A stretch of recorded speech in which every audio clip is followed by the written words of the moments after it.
प्रिय मित्रों, आप सभी भगवान श्री कृष्ण और सुदामा की मित्रता के बारे में बहुत सी बातें सुने होंगे और ये सर्वविदित है कि भगवान ने सुदामा के साथ जो मित्रता निभाई उसकी दूसरी मिसाल आज तक नहीं है। परंतु इसके साथ साथ भगवान कृष्ण और सुदामा की मित्रता में सुदामा के प्रति कुछ लोगों का भ्रम ऐसा रहा कि सुदामा ने बचपन में जब गुरु आश्रम में थे तो भगवान से चोरी करके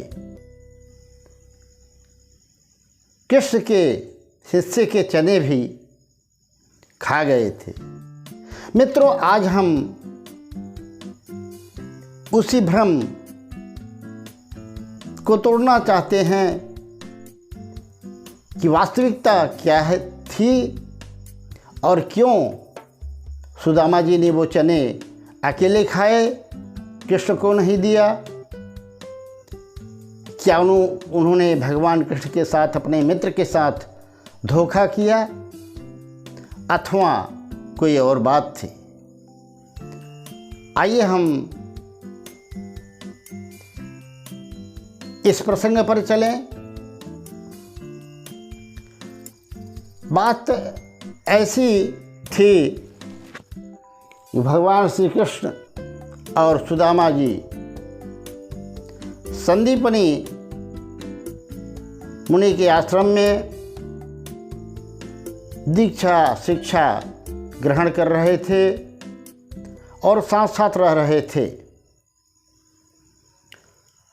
और उन्हीं के थोड़ी दूर पर स्थित एक मंदिर पर एक महिला भिखारिन प्रतिदिन बैठा करती थी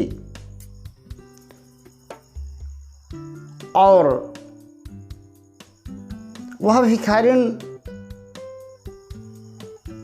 भगवान की भक्त थी। एक दिन, 2 दिन, 3 दिन पर जो भी उसे भिक्षा मिल जाए उसे प्रसाद स्वरूप समझ करके घर ले जाए, पहले भगवान को भोग लगावे और उसके बाद फिर पावे। मित्रों, एक दिन की बात हुई कि कई दिन बाद एक व्यक्ति उस भिखारिन महिला के पास आया और एक बहुत ही सुंदर वस्त्र जो चमचमा रहा था उसमें बंधी हुई एक छोटी सी पोटली उस भिखारिन को दिया और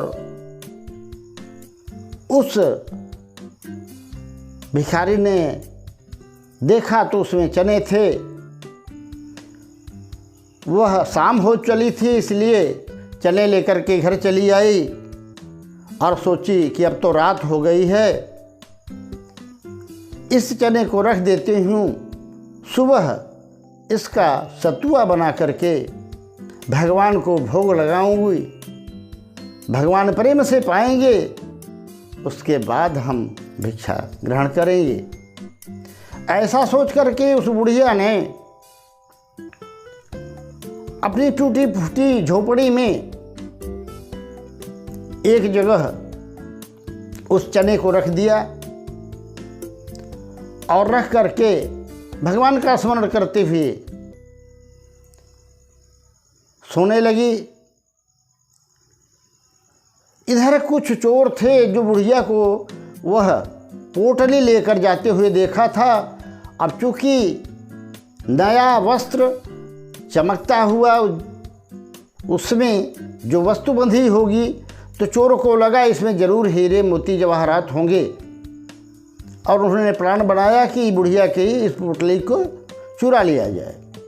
रात में चोर आए, उन्होंने पोटली को उठाया,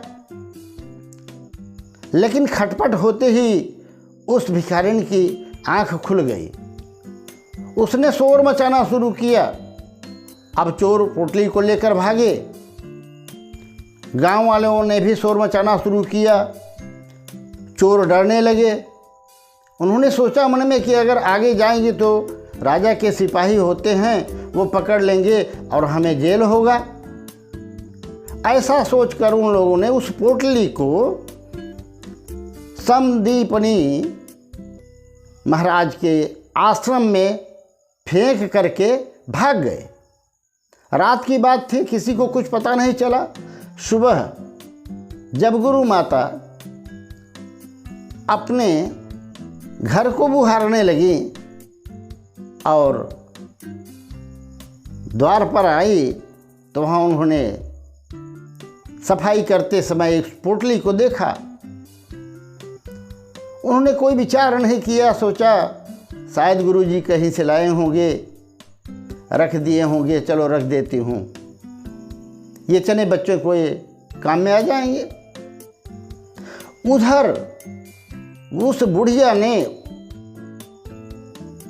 सोचा कि ये चने मैंने इतनी विपत्ति से 2-3 दिन भूख सहन करके पाए थे, और मैंने सोचा था मेरे भगवान भूखे हैं, उनको भोग लगाऊंगी, और वह भी दुष्ट लोग उठा ले गए। उसका हृदय बहुत तड़प गया। उसके दिल से हाय निकली, एक श्राप निकला कि जो भी इस चने को खाएगा वह आजीवन दरिद्र रहेगा, एक एक पैसे के लिए तरसेगा, वस्त्र के लिए तरसेगा, भोजन के लिए भी तरसेगा, दरिद्रता साथ नहीं छोड़ेगी। अब ये बात बुढ़िया ने कह दी थी, तो उन चनों पर श्राप लग गया था कि जो भी खाएगा वो दरिद्र होगा। ये बात गुरु माता कुछ नहीं जानती थी। सहज रूप से चने को रख दिया, और थोड़ी देर बाद भगवान कृष्ण और सुदामा आए। बोले माता जी, हम लोग संविधा लेने के लिए वन में जा रहे हैं और आज्ञा दीजिए। माता जी ने बड़े प्रेम से कहा, बेटा जाओ। और उनके मन में आया कि चने दे दूं, अगर भूख लगेगी तो ये लोग खा लेंगे। माता जी चने लेकर आई और इनको दिया सुदामा जी को कि बेटा इसे साथ में ले जाओ, और जब भूख लगे तो दोनों मिल करके खा लेना। सुदामा जी के हाथ में जैसे ही वो चने की पोटली आई, मानो करंट लग गया हो। क्यों? क्योंकि सुदामा जी जन्म से ही ब्रह्मवेत्ता थे। उन्हें सारी दास्तान मालूम हो गई। उन्हें समझ में आ गया कि ये चना तो शापित है, और उस भिखारिन की हाय इसमें लगी हुई है, इसे जो खाएगा आजीवन दरिद्र रहेगा। चुपचाप सुदामा जी ने कुछ बोला नहीं, चने लिए और कृष्ण जी के साथ वन में चले गए। कथा आती है कि खूब भीषण बरसात होने लगी, आंधी चलने लगी, दोनों वन में फंस गए, पेड़ पर बैठे रहे, भगवान ऊपर और सुदामा नीचे। सुदामा मन ही मन सोच रहे थे कि अच्छा मौका है, मेरे मित्र भगवान कृष्ण स्वयं नारायण हैं, अगर इन्हें चना खाने को दूंगा तो ये दरिद्र हो जाएंगे, तो ये तो दरिद्र होंगे ही, और जगत के पालनकर्ता होने के नाते संपूर्ण जगत दरिद्र हो जाएगा। और नहीं, सुदामा जी कांप गए, नहीं मैं ऐसा नहीं होने दूंगा, मैं अपने भगवान को ये चने नहीं दूंगा।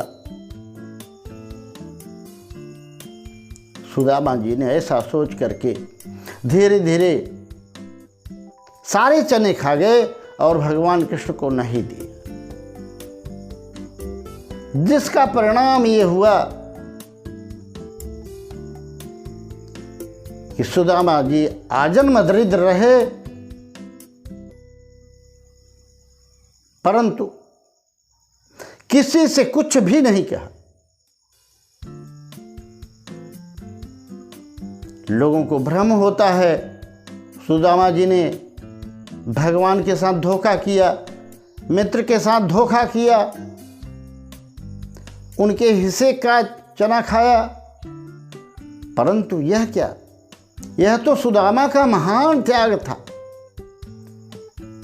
जैसे नींव की ईंट दिखाई नहीं देती पर भवन उसी पर खड़ा रहता है, उसी तरह से सुदामा का यह त्याग आजीवन उन्हें उस शापित चनों के रूप में डसता रहा, चुभता रहा, परंतु सुदामा जी किसी से एक शब्द भी कभी जीवन में बोले नहीं।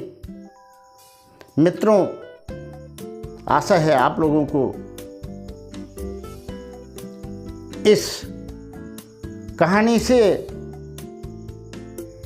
सुदामा जी के प्रति जो भ्रम होगा वो दूर हो गया होगा और उनके प्रति श्रद्धा भी अवश्य जगी होगी।